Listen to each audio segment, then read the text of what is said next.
स्वायंभुवो मनुस्तत्र पुरुषः परसाधनं शतरूपाभिधानारी योगिनी सा तपस्विनी। प्रिय दर्शकों नमस्कार, एक बार फिर से उपस्थित हूँ आप सबके सामने गुरुवार के कार्यक्रम में।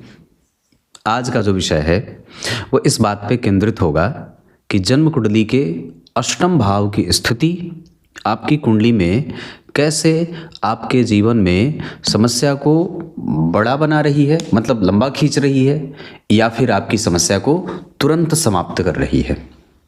बने रहिएगा कार्यक्रम के अंतिम हिस्से तक।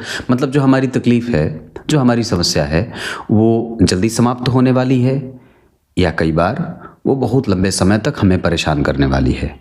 हम ये बात कैसे जानेंगे? जैसे सामान्यतया हमारी जो नौकरी नहीं लगने की समस्या है, हमारी जो शारीरिक कष्ट की बात है, हमारे जो मानसिक परेशानी जो हमें जीवन में देखने को मिल रहे हैं, वो हमें बहुत लंबे समय तक परेशान करने वाले हैं, या फिर हमारी समस्या का अंत तुरंत ही हो जाएगा। इस बात को हम अपनी कुंडली देख करके कैसे जानेंगे? आज का कार्यक्रम इस विषय पर ही केंद्रित है। फिलहाल जय श्री कृष्ण आवश्यक रूप से लिखा जाए और कार्यक्रम प्रत्येक दिन का देखा करिए। अगर नोटिफिकेशन नहीं जाता हो तो एक बार फिर से अनसब्सक्राइब करके सब्सक्राइब कर लेंगे तो नोटिफिकेशन जाने लगेगा। ऑल बटन पे क्लिक करिएगा, ऐसा मुझे ऑफिस के लोग बताए हैं। और मैं लाइव होता हूँ शनिवार को रात्रि 8:15 पे।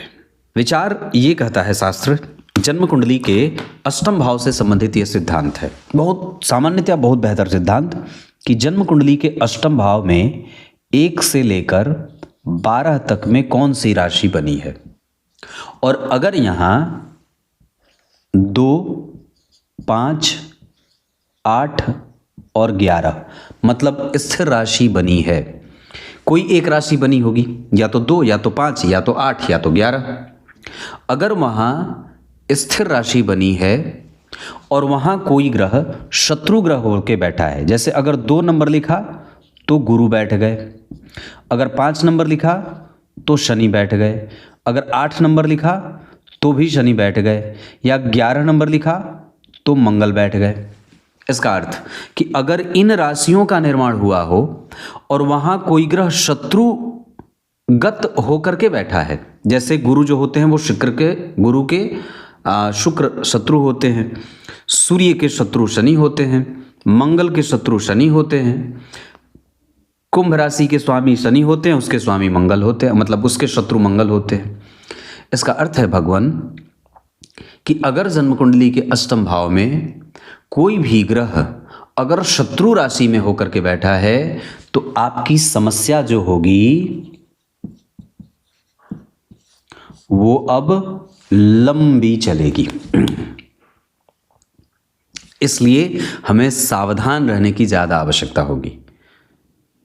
अब समस्या चाहे जैसी भी हो, समस्या नौकरी को लेकर के हो, भाई मुझे नौकरी जल्दी मिलेगी या लेट, तो नौकरी हो सकता है कि मेहनत ज़्यादा करने के बाद आए। स्वास्थ्य में अगर कोई समस्या है तो हो सकता है कि अब स्वास्थ्य बहुत लंबे समय तक आपको परेशान करे। आपकी जो दुश्मनी है लोगों से, हो सकता है कि अब लंबे समय तक आपको परेशान करे।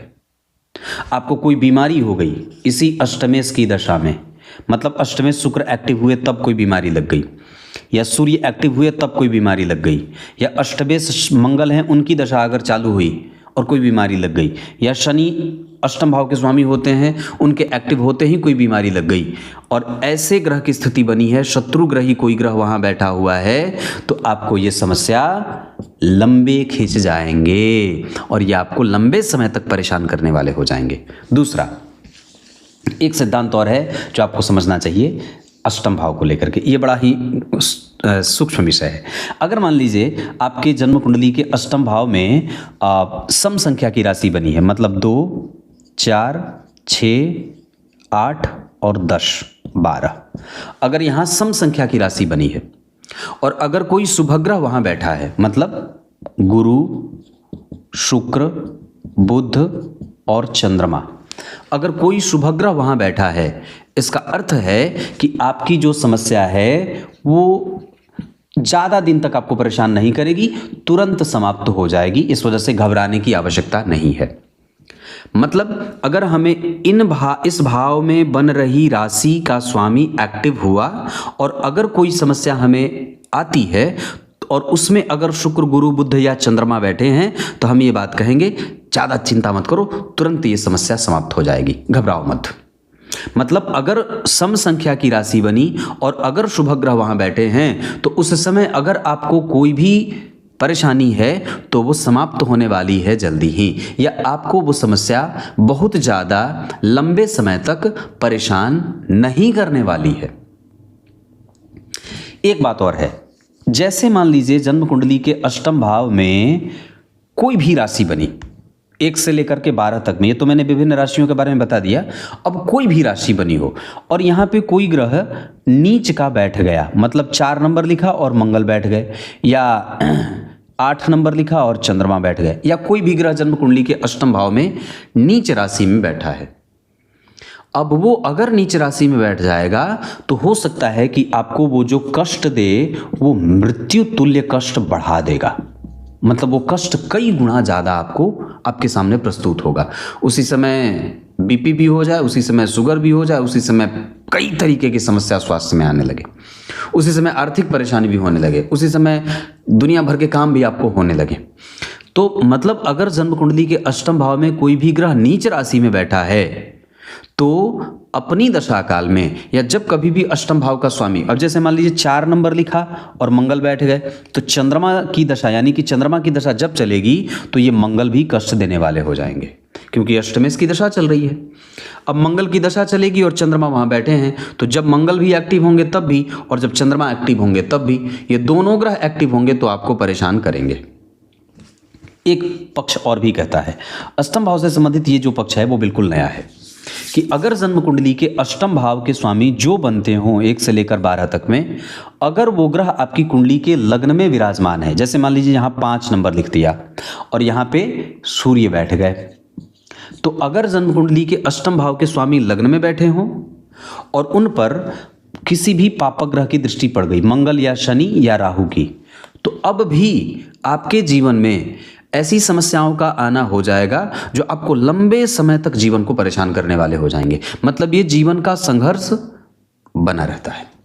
अगर अष्टमेश लग्न में बैठे हों, शनि, मंगल, राहु, केतु जैसे पापक ग्रह की दृष्टि हो तो कई बार आपकी समस्या जाते ही जाती है, मतलब बहुत समय लग जाता है। परंतु अगर मान लीजिए अष्टम भाव के स्वामी लग्न में बैठे हैं और उन पर किसी शुभ ग्रह की दृष्टि है, जैसे गुरु की, जैसे कोई भी शुभ ग्रह, जैसे मान लीजिए सूर्य, तो यहाँ पे मैंने उदाहरण लिया है, बुध तो यहाँ से देख नहीं सकते, पर फिर भी मान लीजिए अष्टमेश अगर आपकी कुंडली में 2 मिनट के लिए मान लेते हैं कि चंद्रमा बन गए, तो चंद्रमा अगर आपकी कुंडली के लग्न में बैठ गए, तो अगर अष्टम भाव के स्वामी चंद्रमा हैं, लग्न में बैठे हैं और उन पर गुरु की दृष्टि है, बुध की दृष्टि है या शुक्र की दृष्टि आ गई, तो अब ये आपको दीर्घायु बना देंगे। अब आपकी आयु अच्छी हो जाएगी, सुखी भी होगी, अच्छी भी होगी और शांति भी देंगे। और साथ ही साथ वो जो एक भटकाव होता है दिमाग में कि बेवजह की बातों पे दिमाग जाना, तो वो थोड़ा बहुत रहेगा। कहने का अर्थ है कि वो अष्टमेश हैं जो लग्न में बैठे हैं, तो थोड़ी बहुत चिंता आपको देते रहेंगे। क्लियर है? अगर अष्टम भाव के स्वामी, अब बहुत अच्छी बात है जो आपको मैं बता दूं, अगर अष्टम भाव के स्वामी 12वें भाव में बैठे हों, 6वें भाव में बैठे हों या 3रे भाव में बैठे हों, तो ये विपरीत राजयोग बनाने के कारण जीवन में विषम परिस्थितियों का निर्माण करते हैं और व्यक्ति को अंततोगत्वा सफल बनाते हैं। मतलब पहले वो आपके जीवन में विपरीत स्थितियों का निर्माण करेंगे और अंत में जाकर के आपको पारस बना देते हैं। पारस, स्वर्ण छुआ मतलब लोहा, पत्थर, लोहा छुआ तो सोना बन गया। आपके जीवन का संघर्ष जितना बड़ा उतनी ही बड़ी सफलता। ये कब होता है? जब अष्टम भाव के स्वामी 12वें, 6वें या 3रे भाव में बैठे होते हैं, तब ऐसा होता है। क्लियर है? अगर ये नीच राशि में बैठ जाते हैं, मान लीजिए अष्टम भाव का स्वामी चंद्रमा है और 4, 5, 6, 7, 8 12वें घर में नीच राशि में चंद्रमा बैठ गए। अब ये कष्ट वाली स्थिति हो जाएगी। मैंने ये जो सिद्धांत बताया था कि अष्टम भाव के स्वामी हैं, 12वें भाव में बैठे हैं, लेकिन अगर क्या हो गई बात कि अगर नीच राशि में चले गए तब तो ये संघर्ष और बढ़ा देंगे। मतलब उन्हें नीच का नहीं होना चाहिए, ये बात याद रखना होगा।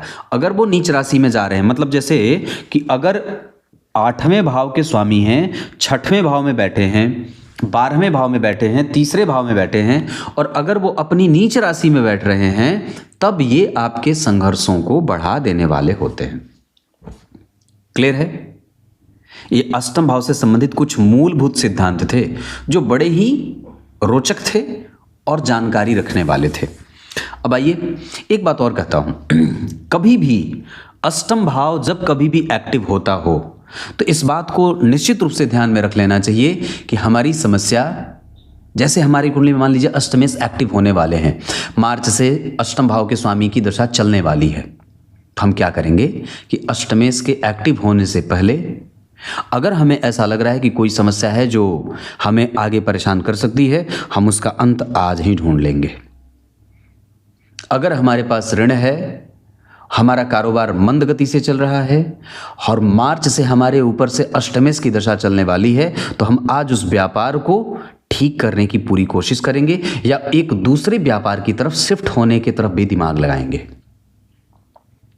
अगर लग्न के अधिपति अष्टम भाव में बैठे हैं तो भी हमें ये बात समझ लेनी चाहिए कि हमारे जीवन का संघर्ष है और हमें यह स्वीकार करना होगा कि अष्टमेश की दशा आने से पहले हमें अपने आप को सतर्क कर लेना है, अन्यथा यह समस्या कई बार बड़ी हो जाती है। अच्छा कब होगा ये मैंने कार्यक्रम में बताया है कि अष्टम भाव में सम संख्या की राशि बनी हो, वहां पे कोई शुभ ग्रह बैठा है, गुरु शुक्र बुध चंद्रमा आदि, तो ये बहुत ही उत्तम बात हो जाती है, ये उत्तम पक्ष हो जाता है। लेकिन अगर जन्म कुंडली के इतने सारे सिद्धांत हैं और उसमें आप नेगेटिव अपने आप को प्राप्त कर रहे हैं, तो अष्टमेश क्या करते हैं? अष्टमेश समस्या को बड़ा और लंबा खींच देते हैं, है ना। आपकी समस्या अब बहुत छोटे दिन के लिए नहीं रहेगी, वो बहुत लंबे समय तक आपको परेशान कर सकती है। अगर कोर्ट केस कचहरी का मामला है, उसको जितनी जल्दी हो सके निपटा लीजिए। ऋण से मुक्त होने की तैयारी कर रहे हैं, जितनी जल्दी हो सके ऋण से अपने आप को चुका लीजिए, अपना ऋण चुका दीजिए। किसी की समस्या है, कोई आपका पार्टनरशिप है, कोई आपका पुराना दुश्मनी है, कोई ऐसा शत्रु है, तो उससे जितनी जल्दी हो सके मैत्री कर लीजिए, ताकि अष्टमेश एक्टिव होने से पहले वो समस्या आपकी समाप्त हो जाए। बात समझनी होगी। अगर ऐसा नहीं करेंगे तो फिर कई बार जब अष्टमेश आएंगे तो आपकी समस्या को लगातार उसमें एक निगेटिव फेल देते रहते हैं, या कई बार आपकी समस्या अब स्वास्थ्य ही है, अष्टमेश एक्टिव होने वाले हैं, उससे पहले हम अपनी सारी चीज़ें ठीक करवा लेंगे या ठीक होने की पूरी कोशिश करेंगे। अब पता चला कि अष्टमेश की दशा शनि की लग गई और शनि अष्टम भाव के स्वामी है, वही की दशा आने वाली है, तो फिर तो ये लंबा गैप हो जाएगा ना, एक लंबी बीमारी दे देंगे, लंबी समस्या हो जाएगी। इस वजह से ही इस बात का ध्यान रखना होगा कि हमारी कुंडली में अष्टमेश कब एक्टिव होने वाले हैं, महादशा अष्टमेश की कब शुरू होने वाली है, अंतरदशा अष्टमेश की कब शुरू होने वाली है, प्रत्यंतर में अष्टमेश कब आने वाले हैं, सूक्ष्मांतर में अष्टमेश कब एक्टिव हो रहे हैं, प्राण दशा में अष्टम भाव का स्वामी कब जागृत हो रहा है। अष्टमेश जागृत हुआ, हम उस दिन कुछ भी काम ना करें, अगर हो सके तो थोड़ा मौन हो जाए, शांत हो जाए, उसको बीत जाने दो, 2-4 दिन की बात होती है ना। तो कहने का अर्थ मेरा ये था, किसी भी स्थिति में अगर आप अष्टम भाव से इन विषयों का ध्यान रख लेते हैं तो आपकी बहुत भारी समस्या आपको पहले से पता चल जाती है और आप उस समस्या से अपने आप को बचा लेते हैं। क्लियर है? अब कार्यक्रम के आरंभ में मैंने जो श्लोक पढ़ा था उसका अर्थ बता देता हूँ। भगवान शिव की कृपा से ब्रह्मदेव कहते हैं कि मैं आधा पुरुष और आधा स्त्री हो गया, अलग नहीं हुआ, बस मैं आधा पुरुष और आधा स्त्री हो गया और अपने आप को 2 रूपों में बना दिया, एक मनु बन गया और एक शत्रुपा बन गए। आगे क्या हुआ आगे बताएंगे। तब तक के लिए इजाजत दीजिए। कार्यक्रम प्रत्येक दिन का देखिए और लाइव में जरूर जुड़िए शनिवार को रात्रि 8:15 पे। तब तक के लिए बहुत बहुत नमस्कार।